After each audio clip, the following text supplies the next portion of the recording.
And then it becomes so frustrating in these relationships because you know what you're meant to do. You know it all happens for a reason. You know that this is all a reflection. But the reality is, it kind of leads to this situation where you tolerate more crap than you know you want to. And it's frustrating, it's draining, because you're sitting there going, well, if I invest in it, I'm going to get this return. But that's what I'm going to take you through in today's video. How to not let it affect you, how to not let it make you more tolerant for things that you don't want to necessarily tolerate. And also how to interpret these in a more productive way so that you still get to have a relationship that's sufficient to you.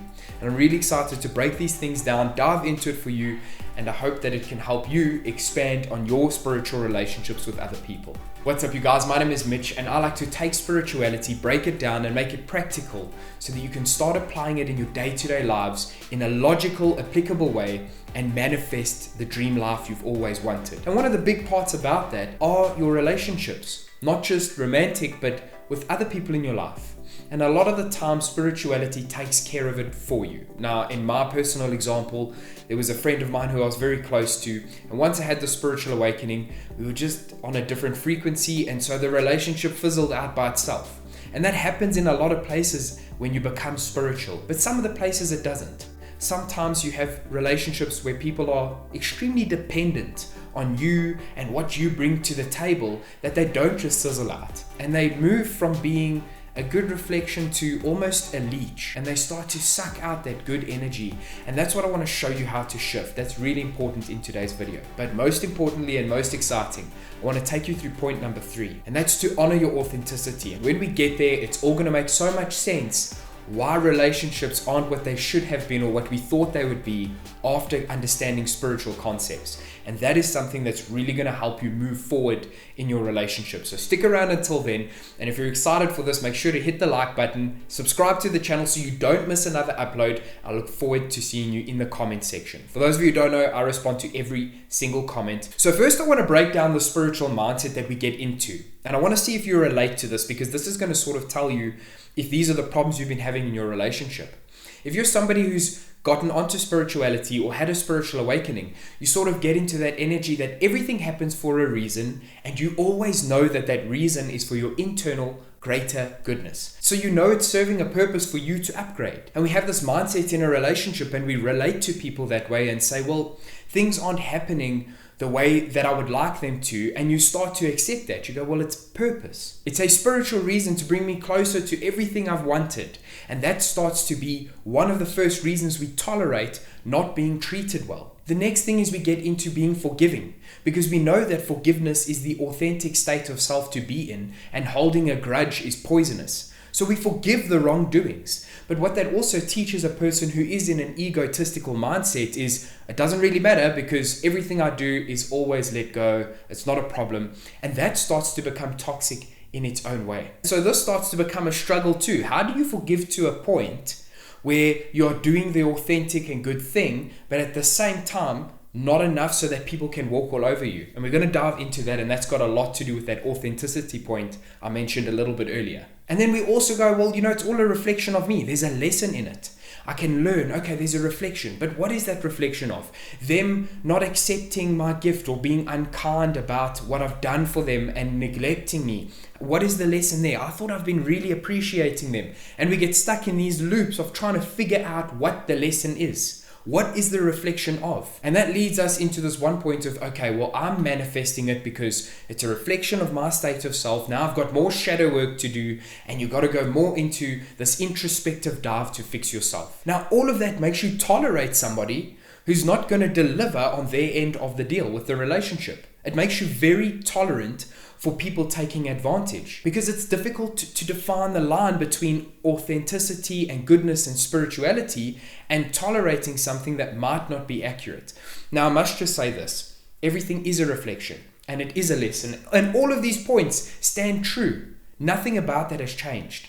However, there's a point and service to self that whoever's interested in this video will find necessary. You still have to honor you. You still have to be a priority. And that's what these points are going to help you do. It's going to help you let go of being stuck in a place where someone can just take and take and take, and you don't know how to respond because you don't want to be cruel and you don't want to be the opposite of these things. And basically, it's setting healthy boundaries. I've just released a video on boundaries. If you want to go watch the detailed one, it's over here. Now, this video will take you through how to set correct boundaries using spirituality, using a mindset of soulfulness and positivity to kind of let people know when they're crossing the line, but at the same time protecting your energy. So we want to get out of this tolerant phase. We don't want to tolerate, and we want to have a manifestation that's an equal reflection of us. And it requires getting rid of some of the egotistical things that come back in the shadows. So it is a bit of shadow work, but not within relation to the relationship. It's within relation to you and yourself alone. So this is work you don't need someone else to do for you. It's not like, oh, well, they need to change and then things will be better. The intention here is actually for you to be very independent in taking care of yourself in these areas. So I'm going to dive into them. And the first one is accept the lesson. And what I mean by accepting the lesson is come to terms with the fact that there's an uncomfortable part of it there within you. Oftentimes it is this, and this is kind of an overarching theme that I've had on the channel for a while, but it's really important in this video.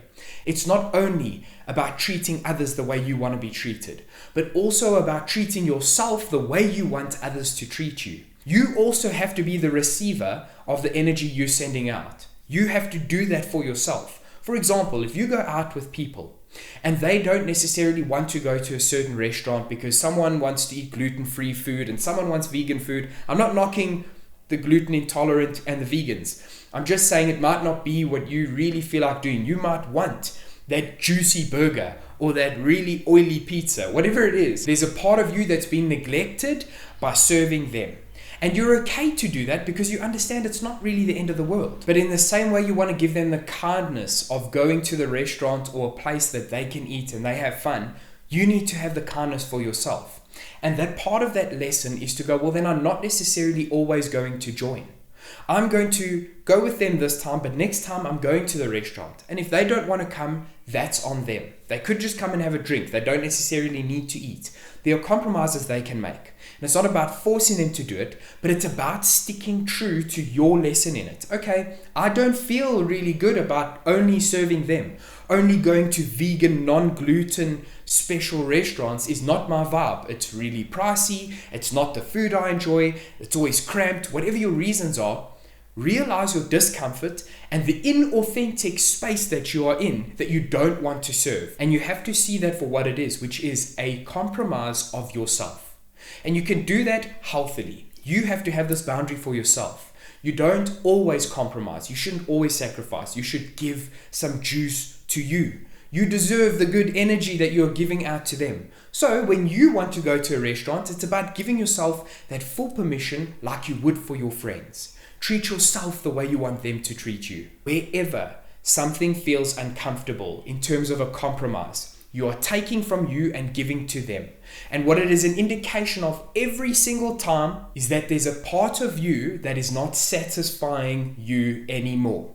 So that means one of your fountains filling your own cups are blocked. And that fountain might be validation. It might be appreciation that you're not giving to yourself. So wherever you feel you're compromising for others, it's a reflection that you are compromising in that area for yourself. And that's what this world is meant to do. That's the lesson. It's meant to be a reflection for you to see how you are not treating yourself the best way you possibly can. And if you've done that in the last month at all, let me know in the comment section. I want to see how many of you are aware of the fact that you may be neglecting yourself. Is that awareness even there? The next thing to do is point number 2, which is let go of the outcome. This is not super easy. It's not easy to just let go of what happens after this point, but it's important to mention a few things. If we hold on to the outcome, it's always to feel a certain way. The ultimate outcome of doing anything, it might seem like it's only natural, always has the intention to make you feel like you're at an elevated state of existence.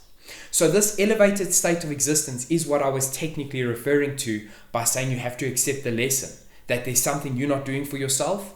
It's a reflection of that same frequency, that you are not living to your highest possible vibration. And this is an indicator to you if you find it hard to let go of the outcome. So let's just paint the picture. You're going out to dinner with friends. You've already agreed on a restaurant that you really wanted to go to. And they're going, oh, but they don't have the right food. They don't have the stuff that I can eat. my stomach's not been good, can we go here? And they all change the plans and you go along with it. Think about why you are sacrificing or compromising what you want to experience for them. And you will see it will always be a feeling. Now that feeling might be, oh, well, if I go with them, they'll feel appreciated because there was this one time they spoke about how their friends don't appreciate them. And if I do this for them, I could help them with it. It's not your job to take care of someone else's emotional burdens for them. It's not your responsibility to onboard the emotional consequences of someone else's behavior. So you also need to come to terms in that moment with the outcome. If they aren't going to validate you because you didn't go, that's not on you. Their emotional distaste in your decision is not your responsibility to go and satisfy. That's just going to send you right back into tolerating more bullshit. So we let go of the outcome. By that I mean we choose us, which is what I'm getting into, and we let the outcome be whatever it's meant to be. If we don't get the satisfaction, at least we've accepted the lesson and said, oh, I'm not feeling satisfied. We're not recognizing and validating ourselves. So this should help you let go of the outcome. Whatever happens is whatever happens. Now, how do you choose what to do? How do you know when this is going to allow you to be free instead of make you tolerate more crap? Your authenticity is what's true to you. So if you don't want to go to that restaurant, don't go. If you don't feel like doing what the group's doing, don't do it. You've already let go of the outcome and accepted that there's a potential discomfort in that. There's an uncomfortable lesson and you've accepted those two parts, which is the hardest thing to do. Now, when it comes to choosing you, this is how you reinstill the energy and draw the rewards from being this way. You see, if your authenticity is your boundary that cannot be crossed, you won't tolerate crap. That is the magic juice. That's the sauce you need. Be true and authentic to everything that lights your soul on fire. Does it make you feel passionate? Does this excite you? That is how you're going to stick to your authenticity and not tolerate more crap. So you can be good. You can live in these spiritual places up until the point where you sacrifice your authenticity. So here's a nice example to round it all together. You know that everything happens for a reason. And you're going, well, maybe we're meant to go to this restaurant to protect us from an accident. Whatever your mind does to justify your self-sacrifice and your compromise. Ask yourself, does it feel like something I want to do? No, I'm not going to go. And then you get the backlash. Everyone goes, oh, well, you know what? You said you were going to do this. You arranged this whole thing. Now you're changing just because we won't go to the place you want to go. And everyone gets upset. That upset is not your responsibility because you're going to feel more upset, maybe at a lower dosage, but for longer to tolerate it and go along with their plan. Instead of being true to you and saying, you know what, I feel like I want to do this. Here is the difference. Draw the reward, the feeling, the good stuff you're after by sacrificing or by authenticity, by doing what's good for you. Feel the sense of satisfaction from choosing you. Allow yourself to feel that goodness. Then the whole everything happens for a reason is not about tolerating someone else's stuff, but it's linked to your authenticity where you're saying, hold on, I'm doing what's true to me. That's what happens for a reason. That reason is for me to be satisfied. And you start to become a self-filling cup again, or for the first time for a lot of you. So choose that. Choose your authentic self. Choose what's good to you. And this isn't about intentionally hurting someone because it's good for you, because that wouldn't be the spiritual mindset approach. That trueness to you is what's going to help you get into a very healthy place where you can be really, really spiritual and kind and only experience the good, but you're drawing the reward from you. It's your independence. And number 4, which is where this all wraps up into, allow people to be additions only, not reasons for happiness. In a romantic relationship, this is very important. We often get stuck in being so happy they're there, in being so excited by being in a relationship where everything works out your way. But the truth is, when they start taking the load of whatever a relationship requests, we start to lean on them, we start to depend on them to feel a certain way, to keep us in a loop. We become dependent on them. This dependence is what's going to stifle your growth. It's going to stop progress. Allow people to only be an addition. The main rule here is make sure your own cup is filled by itself. You take care of your own emotional needs, and they can only ever be an addition to it. They will be then a reflection of fulfillment, of self-fulfillment, which means you will enjoy the relationship a lot more because expectations fall away rather than depending on them, and then they are the decider of whether or not you get the emotional satisfaction. We can emotionally satisfy ourselves completely, without fail. We can provide those feelings for ourselves. We can do it through imagination. I spoke about it on my last video, about how imagination creates a chemical reaction in your body, an actual chemical reaction. So what's going on inside can literally just be from imagination. Now, if fear does that, good feelings can too, which means you can be a self-filling cup. You can literally make yourself as happy as you could possibly be. In fact, no one else can ever do it as fantastically in your life as you can for yourself. So that's the main message when it comes to allowing people to become an addition. So I hope this makes sense. If it's resonated, make sure to hit the subscribe button. Don't forget to leave a comment so we can start having a conversation, and put your notifications on so that you don't miss another upload. But stay true to your authenticity. Don't tolerate more because of the kind, giving person you're becoming. You still need healthy boundaries. I hope to catch you in the next one. Thanks for watching to this point. Mad love and light.